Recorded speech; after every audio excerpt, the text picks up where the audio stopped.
Assalamualaikum warahmatullahi wabarakatuh. Perkenalkan, nama saya Muhammad Junaidi Nukman dengan NIM 2405 dari program studi Teknik Informatika.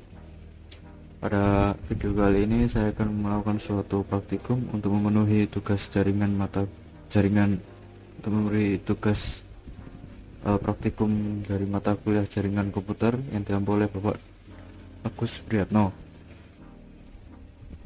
Pada kesempatan kali ini praktikum yang dilakukan adalah yaitu tentang subnetting atau proses membagi satu jaringan besar menjadi beberapa jaringan kecil, yang mana subnetting ini memiliki peranan penting dalam perancangan jaringan karena dapat mengoptimalkan penggunaan alamat IP, meningkatkan keamanan, serta mengurangi kemacetan lalu lintas data pada jaringan. Tujuan praktikum ini yaitu dapat memahami konsep dasar subnetting pada jaringan komputer, menentukan network address, broadcast address, serta range IP host untuk setiap subnet, dan dapat mengimplementasikan hasil perhitungan subnetting ke dalam topologi jaringan di software Cisco Packet Tracer. Langsung saja masuk ke bagian praktikumnya, yaitu masuk bagian software Cisco Packet Tracer. Untuk topologi atau skema jaringannya adalah sebagai berikut, menggunakan 6 PC, yaitu mulai dari PC 1 hingga PC 6, kemudian menggunakan 2 switch dan 1 router. Sebelum masuki prosesnya, yang pertama dilakukan adalah memasukkan IP pada masing-masing PC.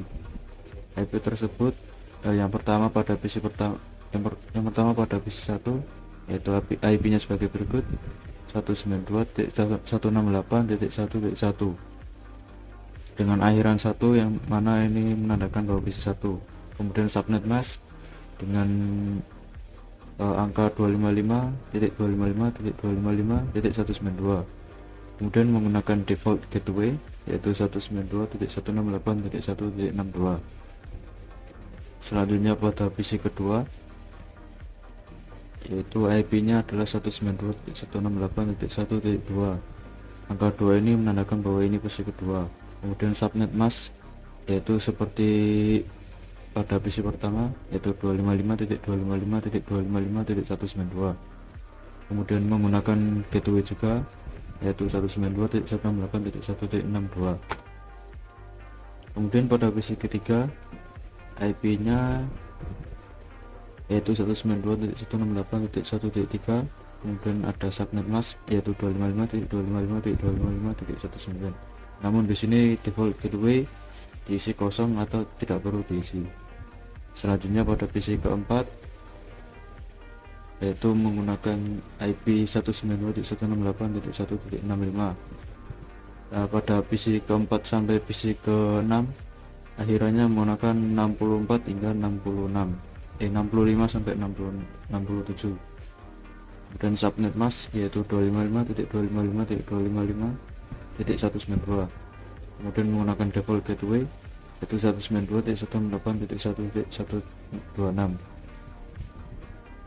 kemudian untuk PC ke-5 menggunakan IP 192.168.1.66, yaitu lanjutan dari IP PC ke-5. kemudian subnet mask sama seperti PC-PC sebelumnya, namun dalam gateway diisi kosong atau dengan tulisan angka 0.0.0.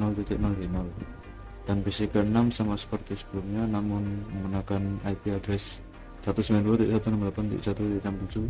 sisanya sama seperti PC sebelumnya. Kemudian pada bagian router kita masuk bagian interface dan masuk ke interface fast Ethernet 4/0. 4/0 ini menandakan pada koneksi ke router yang pertama. Kemudian fast Ethernet 5/0 itu menandakan jaringan ke switch yang kedua.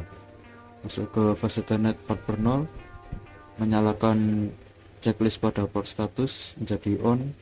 Kemudian masuk ke bagian IP configuration dengan mengisi IP sebagai berikut, yaitu 192.168.1.62. kemudian subnet mask seperti sebelumnya, yaitu 255.255.255.192. kemudian untuk fast Ethernet pada switch kedua, IP-nya yaitu 192.168.1.126 dan subnet mask sama seperti sebelumnya, yaitu 255.255.255.192. Jangan lupa untuk menyalakan port status menjadi on. Jika sudah, masuk ke mode simulation dan mengedit filter menjadi show all menjadi non, kemudian edit filter hanya untuk bagian ICMP. Selanjutnya kita ingin mengetes pada tes pertama, yaitu menambahkan simpel PDU dari PC1 ke PC3. Kemudian dapat melanjutkan langkah-langkahnya dengan memencet tombol next. Data terkirim ke switch, kemudian data menuju ke PC ketiga. Nah, di sini ada dua tanda silang yang berarti seharusnya menuju ke PC 3, namun di PC 2 tidak memenuhi IP yang dituju, apalagi juga di router. Kemudian lanjut ke simulasi yang kedua, yaitu selanjutnya pada langkah kedua, yaitu membuat simpel PDU pada PC 1 ke PC 4. Kemudian kita dapat lanjutkan langkah-langkahnya. Pertama, data dikirim dari PC 1 ke switch. Kemudian dari switch mencari apakah alamat IP yang dituju ada. Kalau tidak ada, maka dilempar ke router. Nah, dari router, karena dari switch pertama tidak menemukan IP, maka mengecek pada switch kedua. Data diarahkan ke switch kedua, kemudian dari switch kedua mencari apakah ada IP yang dituju. Jika ada, maka dikirim langsung ke PC keempat. PC keempat adalah tujuannya. Nah, dari PC 4, karena tujuannya di PC keempat, maka PC 4 dapat mengirim kembali ke alamat asal IP, yaitu PC pertama dengan melewati dua switch dan satu router. Sebagai berikut, dari router kembali ke switch pertama dan kembali ke PC 1. Kemudian lanjut ke langkah yang ketiga, yaitu membuat simpel PDU dari PC 2 ke PC 5. Kita next. Dari PC 2 mengirim ke router, kemudian dari PC 2 mengirim ke switch, kemudian dari switch mengirim ke router utama. Nah, dari router memberikan ke switch yang kedua, dari switch yang kedua melempar ke tiga bagian, mengecek. Nah, tapi kok di sini di PC 5 ada tanda silang? Karena pada PC kedua itu memiliki gateway, sedangkan PC 5 tidak memiliki gateway. Yang mana seperti analogi PC 2 memiliki gerbang masuk dan keluar, namun sedangkan pada PC kelima tidak memiliki gateway atau tidak memiliki gerbang masuk dan keluar, maka proses berhenti sampai di sini karena tidak memiliki gateway. Selanjutnya pada step keempat, yaitu membuat simpel PDU dari PC 3 ke PC ke 6. Nah, tiba-tiba proses berhenti karena pada PC ketiga tidak memiliki gateway atau gerbang untuk keluar masuknya data. Maka dengan begitu proses berhenti seketika pada PC ketiga.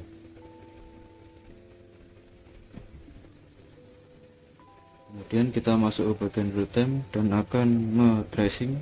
Yang pertama yaitu tracing pada bagian PC1, yang mana pada langkah awal tadi yaitu tracing pada PC1 ke PC3.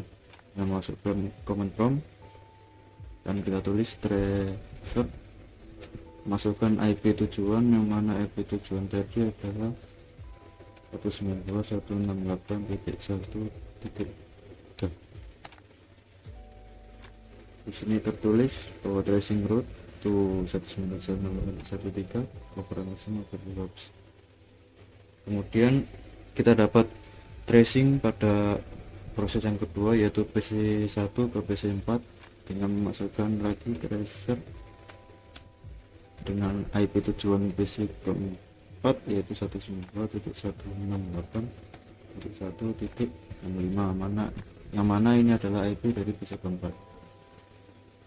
Di sini dapat dua rute karena tadi melewati dua switch. Kemudian dapat melakukan tracing lagi pada proses yang ketiga, yaitu dari PC kedua ke PC kelima. Sebelum itu masuk ke PC 2 terlebih dahulu, masuk ke command prompt tracer. Tujuan dari PC kelima atau IP PC kelima adalah 192.168.1.66. Nah, dari sini tidak adanya keterangan tracer complete, yang mana pada proses awal tadi proses pengiriman data terhenti pada bagian switch kedua. Kenapa terhenti? Karena pada bagian PC kelima tidak memiliki gateway untuk menerima dan membalas pesan atau data yang masuk. Jadi proses akan berlanjut, namun hasilnya tetap request timeout. Selanjutnya mengecek tracer pada PC ketiga dan PC ke-6. Dengan masuk PC 3, command prompt dan menuliskan tracer dengan masukkan IP tujuan PC 6 yaitu 192.168.1.67.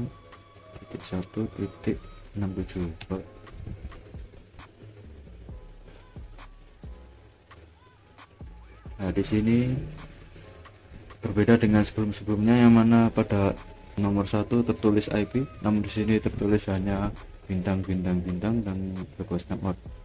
Yang mana memang pada awal proses data terhenti pada PC 3 karena tidak memiliki gateway. Jadi PC 3 tidak dapat mengirim maupun membalas pesan ke PC 6. Sebaliknya juga PC 6 tidak dapat menerima dan mengirim balik pesan. Jadi itulah praktikum subnetting yang dapat saya sampaikan. Kurang lebihnya mohon maaf. Wassalamualaikum warahmatullahi wabarakatuh.